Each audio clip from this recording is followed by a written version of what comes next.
This is the jobs opportunity of the 21st century, and we should seize it. It's also the right thing for future generations as well. As I said in my climate and nature statement a week ago, we should be proud of what Britain has done under governments of both the Conservative and Labour parties in taking a lead and others following. Reform's energy policy has just spectacularly imploded faster than a dodgy wind turbine. Turns out their own mayors are quietly pocketing government clean energy funding while Nigel Farage bangs on about ditching net zero. Even better, Richard Tice sent threatening letters to energy companies, then spent his afternoon on radio backtracking like he'd accidentally declared war on Scotland. Meanwhile, Labour's banking £50 billion in green investments since July. Awkward.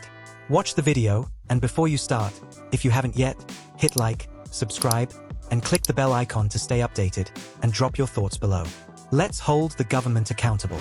Now, we heard on the Sunday media round the leader of Reform, Nigel Farage, saying something that is often repeated, which is what is the point of us transitioning to net zero when we are responsible for such a tiny fraction of the world's emissions.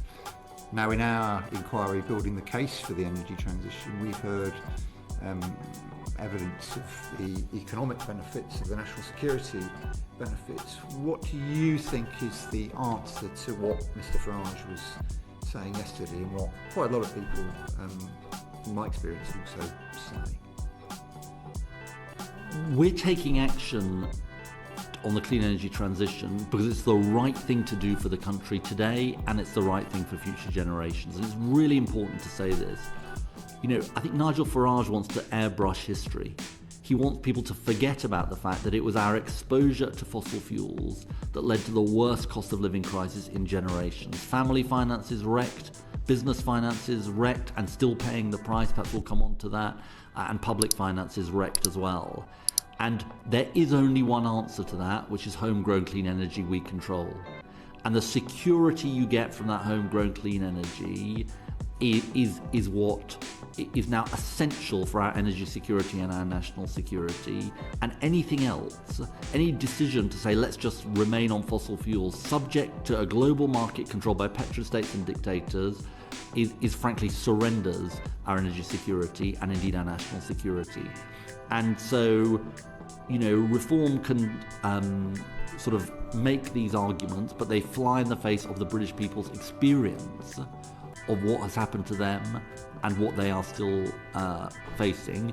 Plus, as well as energy security, this is the right thing to do for jobs. And if you go to what's happening at Sizewell, or carbon capture and storage in 4 different parts of the country, or indeed offshore wind, or what we hope to do on hydrogen, this is the jobs opportunity of the 21st century, and we should seize it. It's also the right thing for future generations as well. As I said in my climate and nature statement a week ago, we should be proud of what Britain has done under governments of both the Conservative and Labour parties in taking a lead and others following. You're carrying out a public participation survey, or you're about to. Do you think that will be sufficient to ensure people have all the facts and are able to see for themselves the benefits that you've just set out, or do you think, and just an allied point, who are the best people to carry these messages? Who is most trusted in this space? Look, I think your inquiry is a really important inquiry, and I'll look forward to seeing the results of it. We've got to make the case, and I think all of us have to make the case who believe in this case. And, I think workers who are benefiting from clean energy, scientists who can tell us why we need to act, businesses that are also operating in this area, but also ourselves as politicians. If we believe in this, we should make the argument. And, I think it's interesting this, because we've had two Reform mayors elected, Andre Jenkins and Luke Campbell. They've just taken funding from my department for clean power in their areas, and I'm really pleased that they're taking that funding. But the lesson of this is that those mayors faced with the choice of cutting bills through clean power or keeping their areas locked on expensive, insecure fossil fuels chose the clean power course.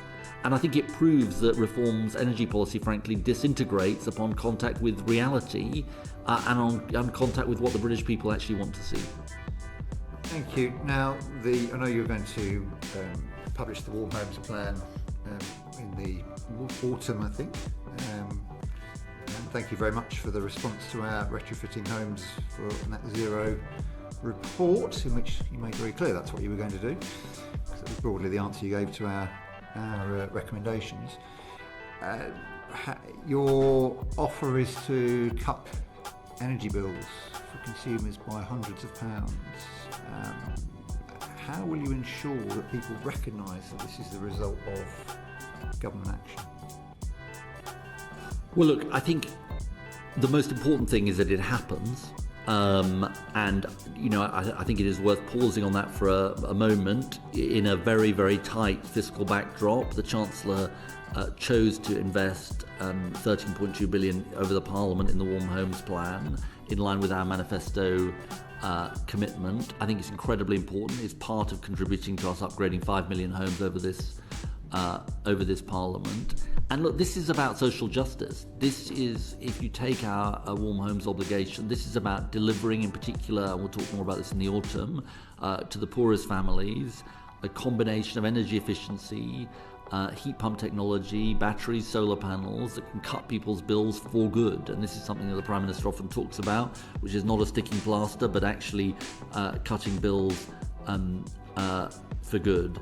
And, you know, we will shout about this, make this clear, that this is something that this Labour government is doing and choosing to do. Well, thank you very much. I will pass over to Polly Billington.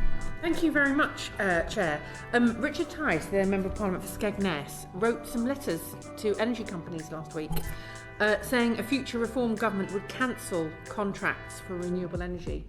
What do you think about that? Well, it was, if I'm allowed to use this phrase, a sort of clown car operation, I think it's fair to say, by Richard Tice, because he wrote a letter saying he was going to rip up the contracts and then went on the PM programme that afternoon to rebut his own letter and to say that he'd been highly misinterpreted and he wasn't going to tear up the contracts. Look, I think the broader point here is that this is driven not by concern for the British people or interest in people's energy bills. It's ideology, and as I think Theresa May put it a few months back, it's the people pushing this anti-clean energy agenda that are the real ideologues in this. Because why would you want to stay on expensive, insecure fossil fuels? And we only need to look at the geopolitical situation to see the level of insecurity and exposure that we have. Why would you want to stay on those when you can have cheap, clean power that we control?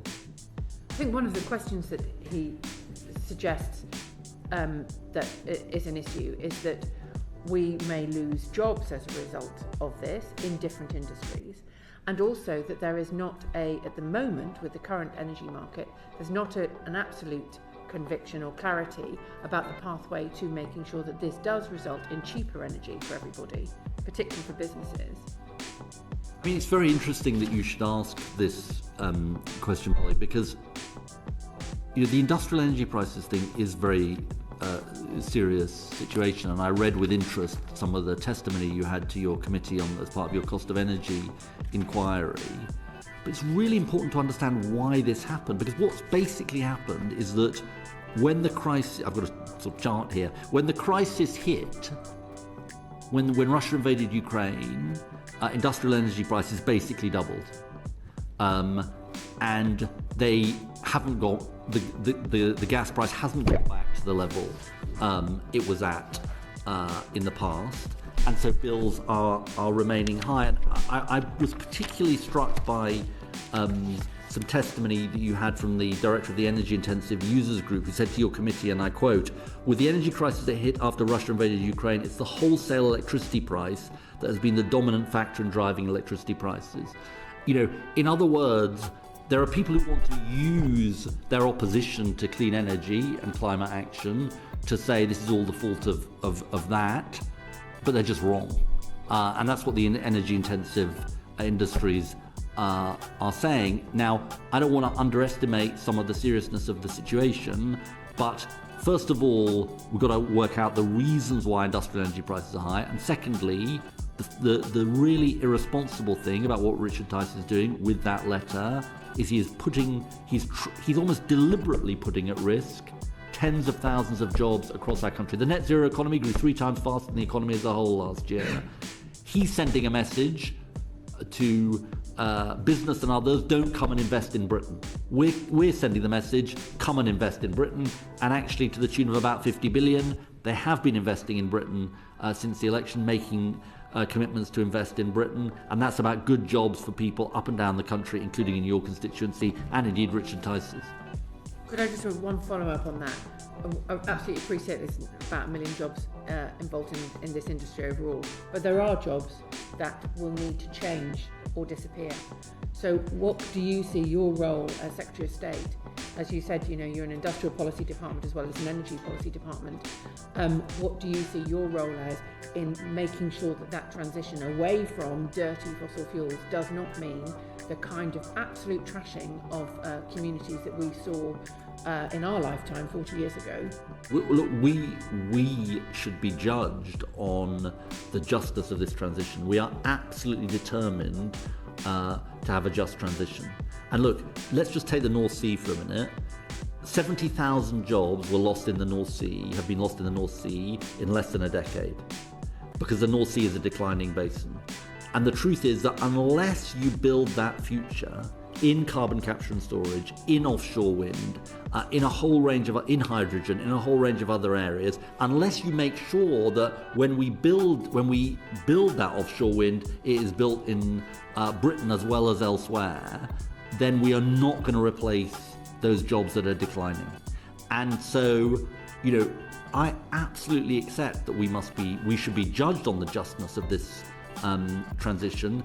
In order to make this transition just, you've got to put in place the levers to make it so, and that's, in a way, goes back to the opening question from the chair. That's what the National Wealth Fund, Great British Energy, our clean industry bonus as part of auction round 7, all of these things are absolutely designed to do. And one of the things that Jeremy and I spend a lot of time talking about is how do we make sure that we are that industrial policy department that is actually delivering those jobs for the future. And in the context of that, the clean energy target of 2030, does that militate against the development of the supply chains that we will need in the long term because we're going faster rather than fairer? Quite the opposite, because actually if you think about the building of network infrastructure, it's creating tens of thousands of jobs. If you think about the signal we're sending to investors, look, I meet investors all the time from all around the world. And I'm not trying to blow our own trumpet here, but so many of them say to me, you're a government with a stable majority and you're a government which has a clear plan. And you know what you're doing. You're saying, you're minimizing uncertainty, and we'll perhaps come on to zonal pricing and all that. You're minimizing the uncertainty. You're creating the stable environment in which we can invest. And frankly, given all of the pressures around the world and some of the doubts that some people are expressing on this agenda, for businesses, having somewhere to invest that they can rely on, and they say this to me explicitly, is so important. Don't forget to like this video if you're tired of politicians treating Parliament like amateur hour. Subscribe and click the bell icon for more accountability breakdowns, and drop your thoughts below.